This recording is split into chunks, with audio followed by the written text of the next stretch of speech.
Good morning, everybody. Happy Tuesday. It's a beautiful day here in Seattle, and you're back with Bala and myself at Fullcast to talk about two things that we've been sort of working on our side, and we've been hearing what customers is. How should we think about capacity planning, and how do we, manage coverages? So that's going to be the topic for today. It's a two-part topic: capacity planning and coverage assignments. Uh, Incidentally, I mean, though, like everything else in sales operations, they are linked, but they're thought of as separate activities, kind of separate topics. Uh, and yeah, we always talk about the fact that we are a platform that helps shorten the go-to-market planning to execution cycle, right? For fast growth companies. So Bala, as you think about go-to-market planning to execution cycle, I think it'll be helpful to define what we mean by that loop Mhm. involved, because I think that's key to as you think about coverage assignments and capacity. Yeah, no, good morning, Darmesh. Good to be back online on a Tuesday, even though the sun is really shining outside, and it's hard to stay inside when that happens in Seattle. Um, no, it's a good thing to kick off with in terms of what we mean by that execution cycle. And so for us, I think the way that we think about this is that you would put together your go-to-market plan. And typically that's your territory plan, your coverage model, which we will talk about, your capacity models, and so on.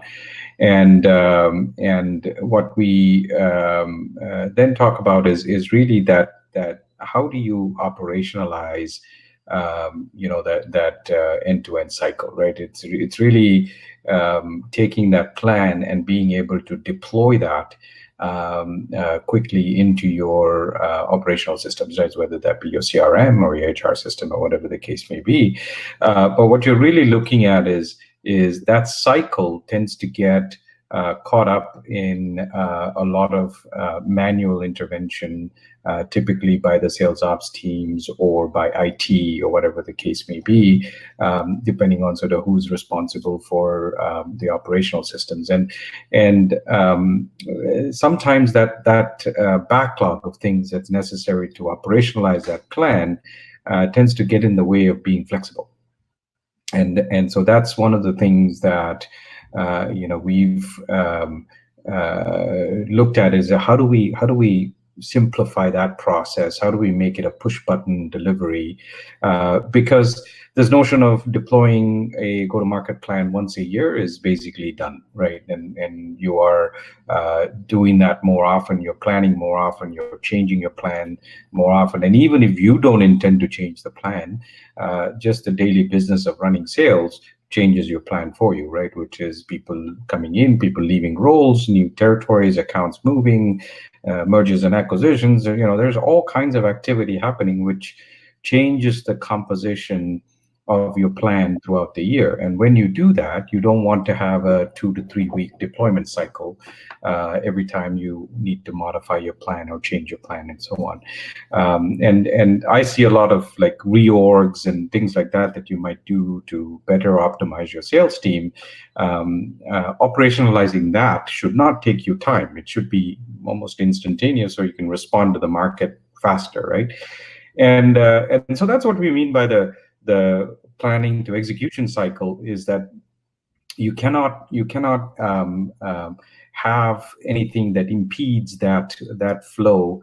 Otherwise, you're going to become inflexible. Otherwise, you're going to become a hurdle as a sales operations or revenue operations teams for your sales teams to be successful, right? And so I think being flexible, offering that flexibility, I think the holy grail is self-service. So as an ops team, you're not even involved in that process, right? So you let your sales managers do the changes that they need to do, as long as it's kept in line with the policy, as long as it's kept in line with your go-to-market plan, right?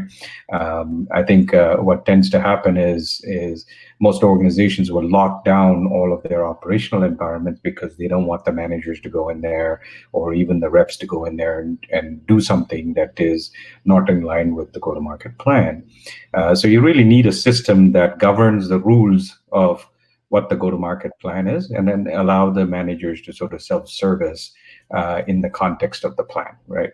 Or at least understand the impact of the changes that they're making. So if you move territories around, if you move accounts around, what's the impact to capacity? What's the impact to quota? What's the impact to the comp plan? So these are all things that are interrelated, but often thought of as silos, right? And so you don't, because there are different teams that might possibly be dealing with this, you can't just think about it just as okay, I'm just going to go into Salesforce and change the account ownership of this account from one person to another. No, that has implications elsewhere. That has implications on quota if you're setting quota based on your territories. That has implications on the comp plan. That has implications, in your capacity models. So it's something that has to be thought of holistically. So you really need a system to put in those guidelines of the go-to-market plan, and then allow managers to sort of be more self-sufficient in those changes, and so they don't have to wait for time, multiple weeks for waiting for the ops teams to get to their backlog of tickets, or the IT team to get to the backlog of tickets before they're able to see their change in the system, right? Yeah. So you brought up you highlighted all the different aspects, the interconnected nature that it takes from taking a plan to make it execute, and actually then keeping it alive, right? Right. And that's an important piece, because when people think of planning, they think of planning as this annual exercise, right. Or if you are a forward-looking organization, you're thinking every quarter. What's really actually happening in the field is change is constant. People are moving roles, accounts, like you said, mergers and acquisitions, accounts are changing. So that part is where where change is constant, that's impacting plan, that typically doesn't get fed back into the plan, right? That's right. And then for that very reason, I kind of picked up this topic of capacity and coverage assignments, right? So when you think about coverage assignments, what are the kind of things that you think under the umbrella of coverage assignments, managing coverage? So coverage, simply, you're looking to see whether the different roles that you have within the sales organization is available to cover accounts, right? And that's simply what that means is so you might say that for a set of accounts that you want to have assigned salespeople to cover those, right? And so that could be a team of people, a sales account executive, a sales engineer, a product specialist. Maybe there is a combination of team members that would work on a deal. Now that can vary by the type of account. Sometimes coverage may simply be defined by, here is a pool of people that will cover the SMB market, right? And that is a valid coverage. So ideally what you're trying to do is make sure that the customers or prospects in your different accounts and your segments have appropriate sales resources assigned to cover any deals or any sort of interaction that you might have with that customer, right? And so when you think about that, really you're trying to optimize for a few things. One is, number one priority is optimizing for the customer relationship, right? And the customer experience. So that's really what you're trying to build the sales organization to be focused on, is that customer experience. And then the other side of the equation, from a sales team perspective and a strategy perspective, is how do you do that with the least cost, right? And so you're all operating, most sales organizations have a defined sort of budget that they get from finance, through the finance planning process, that you might say, okay, here is my expense envelope that I can use to build up the sales team, build up the resources and capacity to cover these accounts, right? And so there's that two sides to that coin. One is the best customer experience possible, and on the other side of the coin is as least cost or So just hold on to the thought of the least cost, because I think I want to touch on that when as you talk about capacity planning. But the best customer experience today, right? So that alone itself like keeps most ops people really busy, right? yeah. We've seen this in our past, right? Managers are basically it's a loudest guy who wins, right? Oh, I need this account moved over. This is in the wrong place, because I think we've seen so many cases where reps would be selling in a patch only to run into another rep who's selling into the same patch, right? That is the worst thing that you can do. Or you could have your stellar rep managing a patch with the lowest potential, right? So all those issues that are tied to managing coverage, right? How have you seen people handling them in the past, right? So you ran the team at Salesforce, right? I would love to sort of understand. We used to have this team called a field ops team, essentially, right? So what were their issues, right? How are we solving for them over there? And I think that will then help me set up the context, like why do we think there's a better way of doing this thing?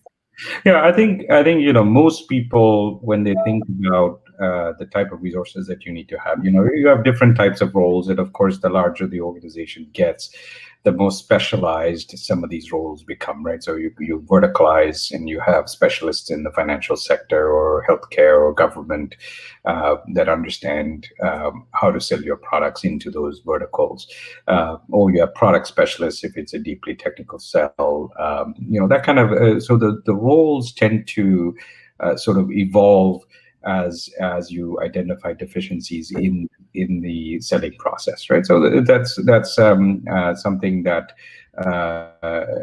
clearly would help enhance the customer experience, the buying experience, or the journey that the customer has with the organization. However, these specialist resources typically tend to be fewer in number compared to your traditional sort of sales coverage, right? Your sales reps and so on. And so then it becomes a question of how do you deploy these resources in an effective way? How do you deploy them so that you have the maximum potential for success when you do deploy those resources, right? And so people have used a number of aspects, but typically what I've seen is they tend to be driven by deal parameters, right? So they might say if you have $1 million plus deal, then you can bring in a product specialist, and you can bring in an SE and so on. And that's where, unless you have sort of clearly defined rules, what tends to happen is that the person yelling the loudest from a sales perspective will get most of the support, and then all of a sudden you're out of capacity for supporting the really important deals. So it's important to sort of always analyze kind of where deploying these resources are producing the best productivity for you in terms of deal conversions and things like that, so that you can optimize where you can put these resources, right? And so that's I think how are they doing that? Like that work of managing, deploying. As I break them down, I had a couple of things, right? Request intake coming in from there, like who initiates a request, who manages to fulfill the request. How does it actually get fulfilled? Did we have IT dependencies on making things move? What happens when a person is leaving, right? I mean, do we see the ops guy doing it? Do we think the manager should be able to do that? Just like figure out account moves and territories. I think that was a bulk of time where we thought it was like a time suck for most ops guys. It is. I mean, we had a pretty large ops team when I was running the team at Salesforce that was simply dealing with these kinds of moves, add changes, kind of requests coming in, right? And they're pretty constant for a large enough sales organization. There is quite a bit of movement in people. There's people leaving, people coming in, you're hiring new people and all of that kind of stuff, right? And ultimately, it kind of gets to what I would say is the maturity of the sales ops team, right? And what I mean by maturity is if you have defined policies on how things should be done, if there are rules on, okay, if a person leaves, then the accounts get assigned to this in this way. The managers can come in and define temporary coverage or whatever the mechanics are that you have set up. If those policies are well defined and understood, then obviously you can sort of delegate that aspect to the sales managers to sort of do it, while at the same time keeping it aligned with whatever the goals of your go-to-market plan are, right?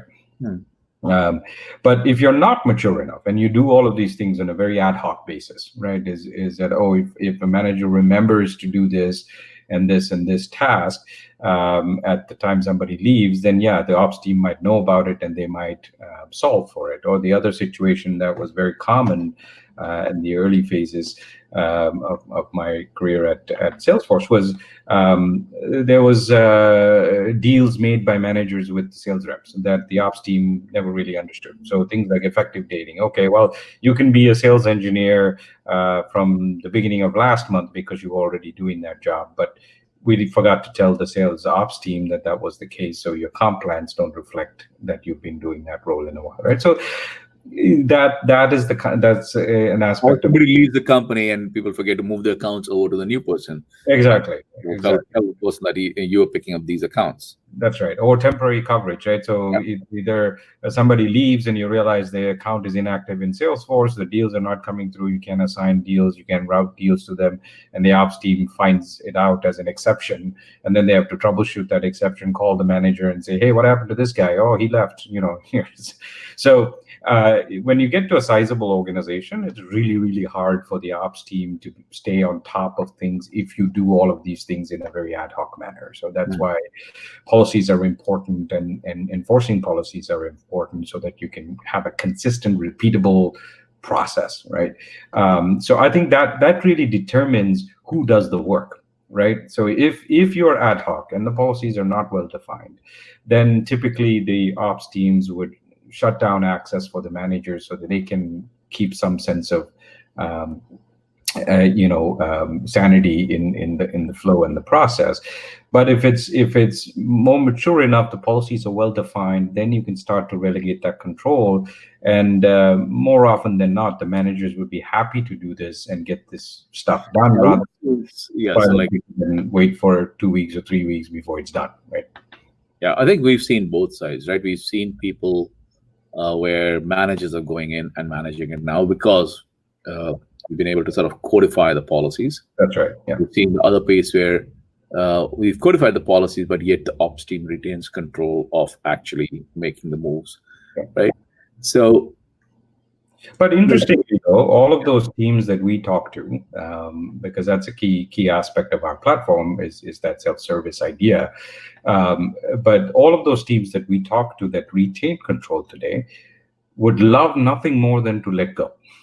Right? Yes, yeah, it's a transition matter for them right now. It's a transition. Like, first, let me get comfortable and let me figure it out before I would let go. Because yes, the nirvana stage is let the managers manage this themselves. Get me out of this business of managing. Spending my entire day doing what I call is our important tasks, but not really urgent tasks. Right?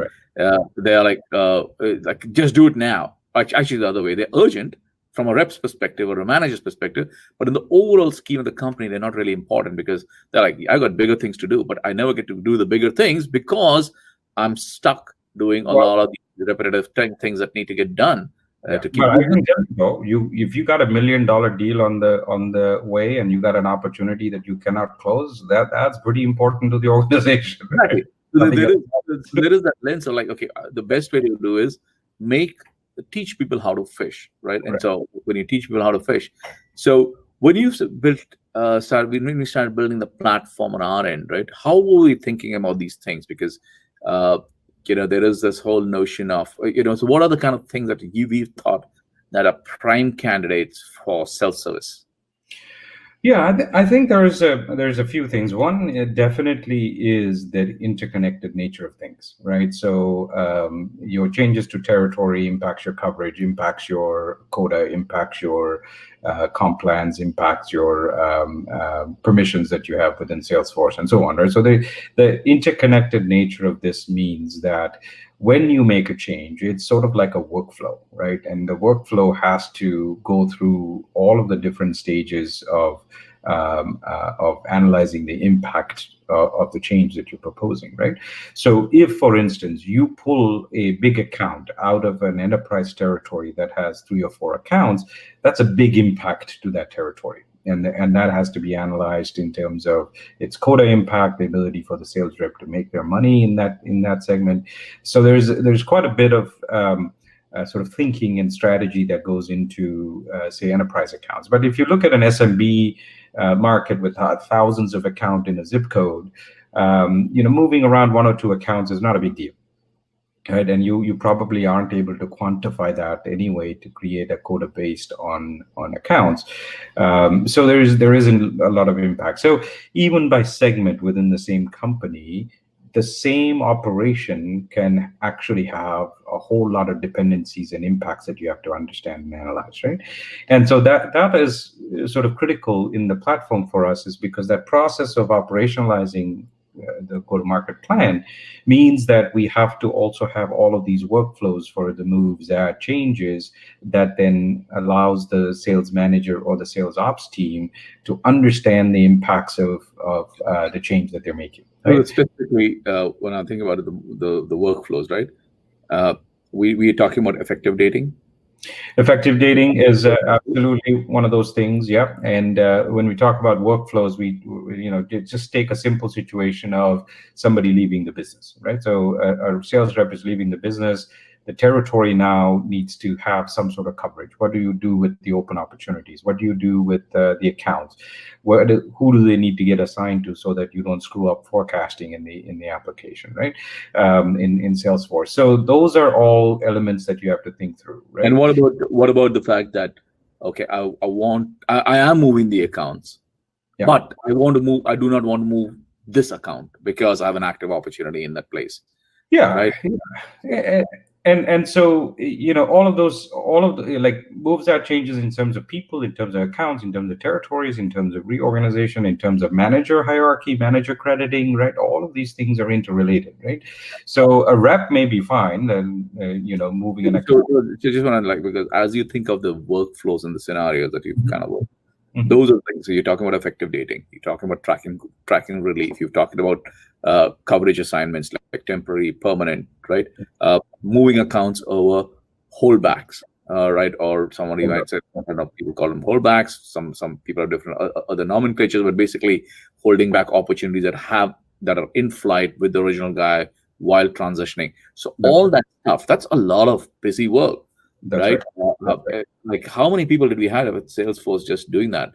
40. When I left, and this is a while back, so it was about 28 people that we had doing that, and so it does require a sizable, like depending on scale, it does require and does take up a sizable amount of the ops team's capacity, and typically, right? It's not just ops team, because and the management, we also needed IT support.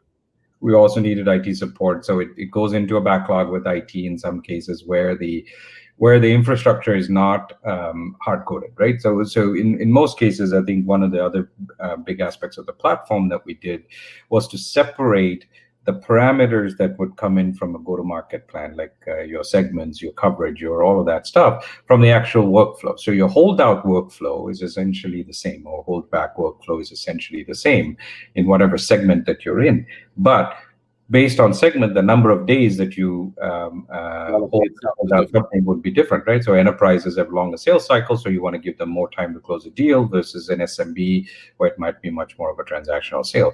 So even within the same company, the parameters that are given to the workflow around holdbacks is dependent on your go-to-market plan.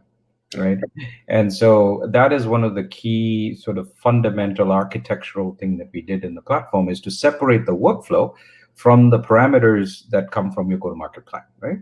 No, I think And that's super important because I was like, in fact, I was talking to one CIO of a publicly traded company, and when we were explaining to him how we think, how right, this has traditionally been done in the past, adding more people, looking for support from IT, or just tracking stuff in Excel sheets. The managers are individually basically tracking in their Excel sheets. right. To how we were thinking about automating this into it, and he was like, "Oh, now I can see how I'm going to add value to my sales counterparts because till now, quite honestly, because like selfishly, I didn't want my IT guys just doing this break fix stuff. It's he considered this break fix Right. and not really adding net new business value.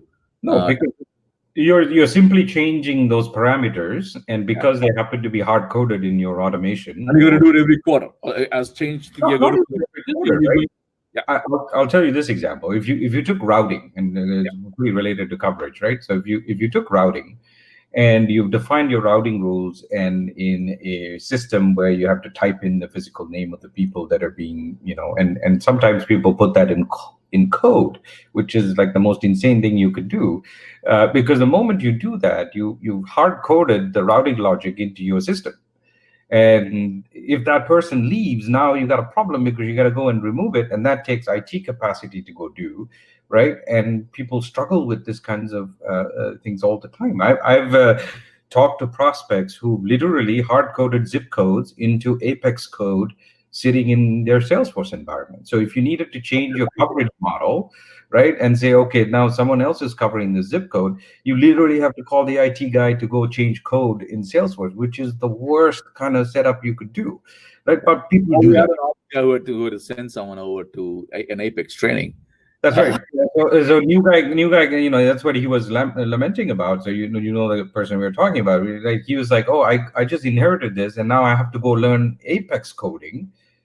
Because my sales manager wants to change the zip code that is assigned to a particular territory. Right? And that's an extreme example, but this happens with holdouts. This happens with industry taxonomy. This happens with all of these things that are sales policies, and are policies that are driven by the go-to-market plan itself. That should be flexible enough so you can change it very quickly, right? And in a system that immediately sort of understands the impact of those changes, and you want to change it in one place. The problem is that a lot of people have a lot of tools, and that also impacts your inertia for change, because now if I make a coverage change, I not only have to change code, I have to change the routing rules, I have to change the I think the transition journey is, as you think about these things, right? Plan built in Excel. Yeah. Movement requests that are coming in tied to, oh, I need a change here, coming in through email or Slack channel updates, right? The taking that Excel spreadsheet and updating Salesforce happens through data loaders, coding, all that stuff. Yeah. And at the end of, and behind all this, you have multiple people, different teams essentially, right? Doing all these things that are disjointed, we do not collaborate, and so I think there's a huge opportunity for people as a scale, because those are the things that drive inertia. They'll get in the space, right?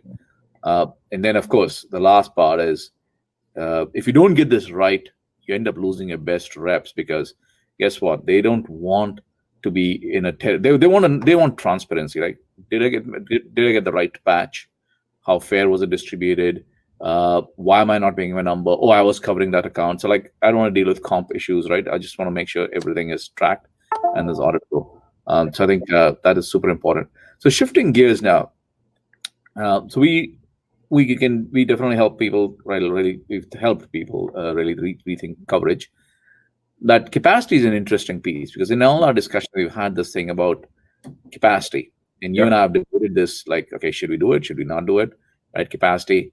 But we do have a point of view on how people should think about capacity. That's right.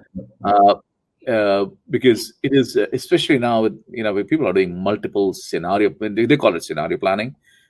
We call it capacity planning or headcount planning, right?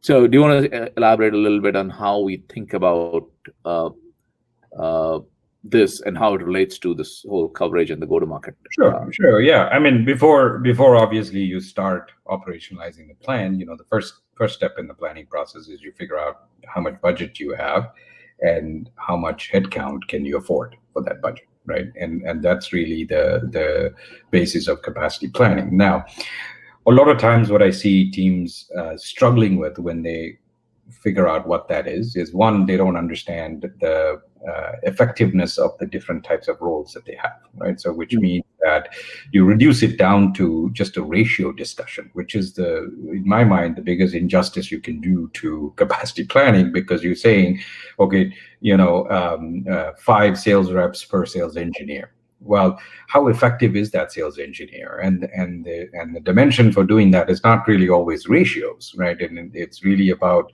what value is that sales engineer adding. When you join, you may be a good engineer, but you've got a brand new engineer in a given team. That guy's going to take time to ramp. And the guy's ramping and all that kind of stuff.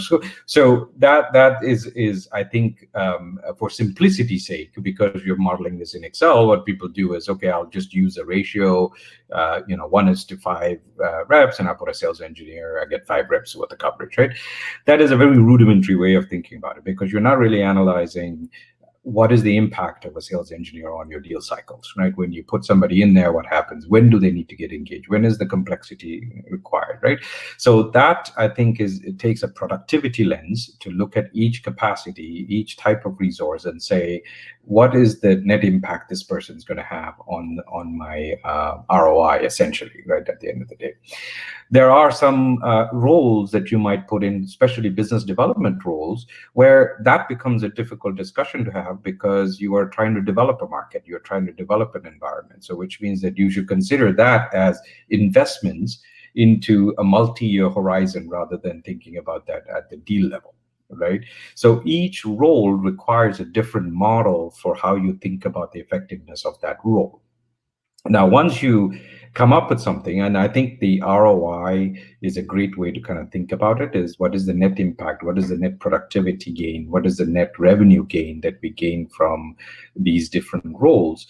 And you very quickly find out, and we've both been in large companies where there is 1 million roles that are involved in a sales cycle, right? And at some point, that you hit a plateau where it's not effective anymore. When you have like 8 people in 8 different roles show up to a customer meeting with 1 customer in the meeting, right?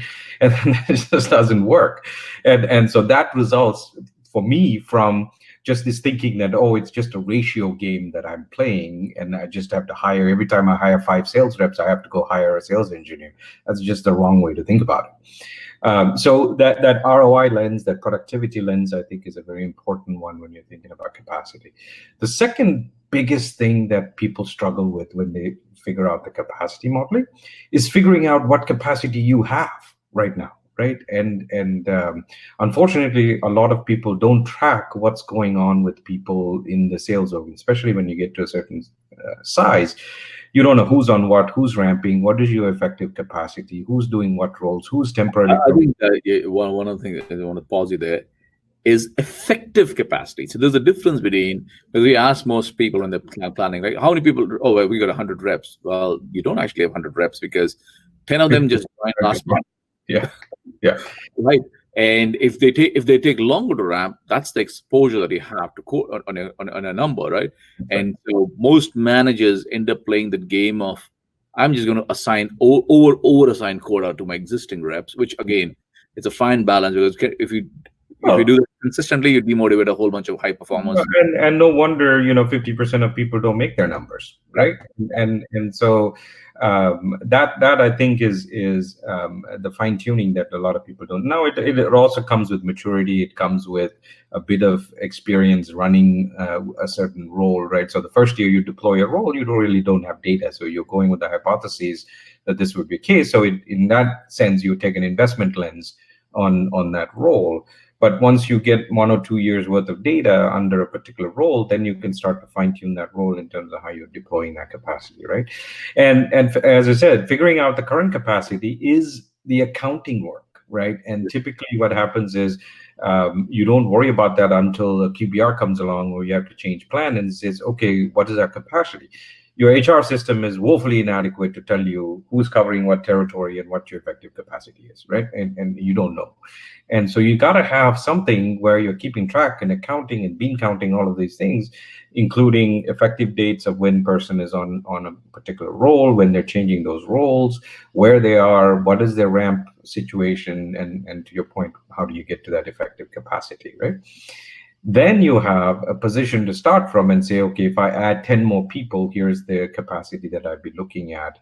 And you start to build out a hiring plan, right? That says, okay, you can't hire everybody in Q1. Right? If you need to hire 50 more reps, you're not going to do that in Q1 because your hiring team is not, one, going to be able to keep up, and two, your budget is not going to allow you to do that, right? And so you have to build out a hiring plan, which effectively is capacity added throughout the year, but all of those resources are ramping, which means that you don't have access to that capacity from a selling perspective, right? So you have to get to this idea of a net effective, we call it a net ramped resource in the system, which is effective FTE of what you have in terms of selling, right? So I think that takes up quite a bit. And that is, I think, the fundamental underlying denominator. Right? You need to know what is a net effective capacity first, and to understand the unit of scale that you can build off that, to take the different lenses that you might have, right? Because someone can say, hey, I want you to build a capacity model based on this revenue target. Right. Another person can say, no, I want you to build a capacity model based on this expense envelope that I'm giving to you, right? And so you figure out based on whether you want an AE or a CSM, an AM, you know exactly, because essentially, am I optimizing for churn? Am I optimizing for net new acquisitions? Right. Or somebody could just say, I'm going to give you X number of headcount. Either I'm giving you people or I'm going to take back some people, right? Go figure out a new capacity model, which will then impact how the accounts get distributed and all those things, right? But underlying all of that is that effective. It is, and we talked about productivity as one of the angles to this, right? In terms of ROI. Now, productivity numbers are very different whether you're calculating based on effective capacity versus actual capacity. Yes. Right. And so you could get a false sense of what the productivity looks like when you're looking at actual capacity when most of your resources are ramping. Right. And so I think that's an important angle to kind of bring to the picture. And the other big challenge during planning is that the reality is changing all the time. So which means that you set out, Q4, beginning of Q4, you have some sort of a guidance from finance that says, okay, here's how much budget you're going to get. And you start building your capacity model. You say, okay, next year I'm going to hire this much to get to the sales goals, blah, blah, blah, right? And what happens is during that 3 months before the end of the year closes, a lot of people leave. Right, and people change roles, or people are not there anymore. And you've taken a snapshot at the beginning of Q4, which you're working with, which has nothing to do with reality, where a whole bunch of people have changed. Right? Or you might just get a different budget envelope from finance because they're waiting into the fiscal year to say, by the way, we've now locked the books and we looked at the numbers and this is a new number, and like totally your calculations gone off again. That's right. And so it could be, higher, which is a good state to be in, or it could be lower, which means that now you have to come back and replan all of your numbers that you just did, right? So you really can't do this without a system that keeps track of reality. Right, you have to continually be in a view of what's going on in ground reality, so that you have an accurate picture at any point of time. And what is my existing capacity, right? And what is the net new capacity that I need to add? So I would counter that. It's it's not even Q4 now.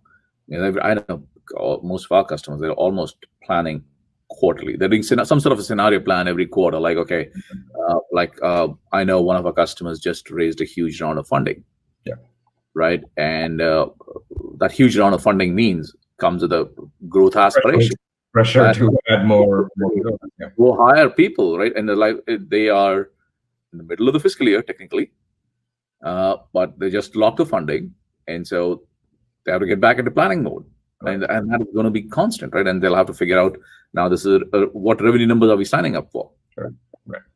Yeah, no, that's absolutely right. And so, when we talk about our point of view in terms of capacity modeling, our point of view is that one, you have to have something that keeps an account of where your existing capacity is. You have to know at any point in time what your effective capacity is, who's covering what, and you got to know the you have to have a good bean counting system, right? In a sense, an accounting system. It has to be transparent. It has to be transparent, right? And then the second thing is that it has to be effective dated, which means you have to be able to know when this person is going to change roles, when is this person leaving, when that effective capacity is absolutely important. And then the next aspect of that is thinking about these resources, the different roles, looking at the productivity of those roles. Like, what does your ramp look like for each of your roles? How long do they take to come on board? What does the ramp look like? We have customers that have, for the same exact role, different ramp profiles in different industries, because selling in the public sector has a much longer sales cycle and a lot more things for you to learn as a rep compared to selling into another industry or another vertical. So even for a sales executive, you might actually end up with multiple productivity or ramp profiles, based on which industry you're selling into, right? And so by business unit, that could change. So you can't apply like a generic ramp profile of 3 months, or people somehow just pick 3 months out of the Yeah, and that is why, going back, right? Because there are so many moving parts and so many ways to slice and dice these things under time pressure and time crunch. Because ops is always woefully understaffed. Right. They're expected to do more with less, Right. and so we end up taking a swag, and we just in the most simplistic scenario, and our answer to everything is let's overhire, right? So we don't say it, let's overhire, but we do tell our people that assume 50% people will meet quota, which is a way of saying that hey, I don't know what 50% is like any expert, right? You're like a weather forecaster, you're right half the time.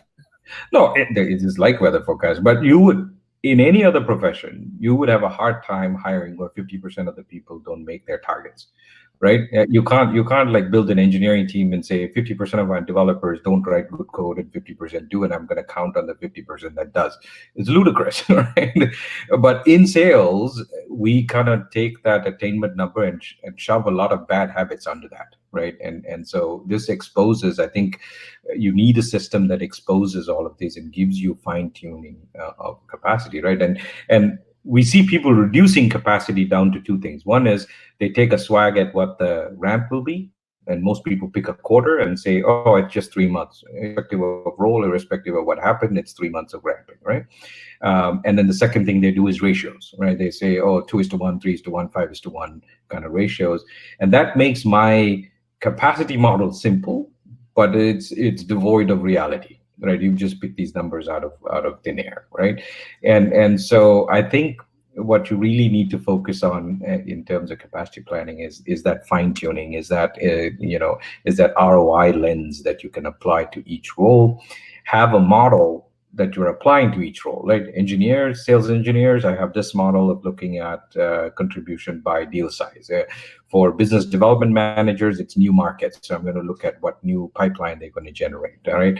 And so you have to kind of think about it in that way. Like if you're thinking about SDRs, you have to actually look at what marketing activity is going to generate a whole bunch of traffic for your SDR capacity to handle it, right? So the method that you're using has to be different. The productivity angle, the ROI angle, is something that is crucial for us to think about when you think about capacity modeling. And when you're new and when you're starting out, when you don't have a lot of data, I guess it's okay to say, okay, ramp is 3 months and ratios are this. But I think as you scale and mature as a sales organization, and I think the other part is it's okay to start with an assumption, but then you have to start automating ramp tracking. You have to track it. Yeah, exactly. You want to continue to optimize your capacity models and your coverage policies model, right? Okay, so like when should I hire? Right. In fact, like when there's one of our customers that we're talking to, and they had this weird notion that it was 6 months. ramp default. But really, what they don't have is they don't have any ability to track ramp, and they missed the last quarter simply because they underestimated ramp. Yeah. You're bringing in your fast-growing company. You're bringing in a whole bunch of new reps on board, and in what they've done now in order to fix that is they've taken that piece and they've correlated to the enablement team. So the enablement can be informed with how much ramp is taking, so we can figure out where to sort of make some enablement investments. That's right. Yeah, absolutely. Yeah. So this is actually, we could go on and on, but I'm just looking at the clock. We are on the minute over here, but I think we can pose a question to our viewers and see if they would like more in-depth discussion on capacity planning or coverage. We can certainly do that on a future date.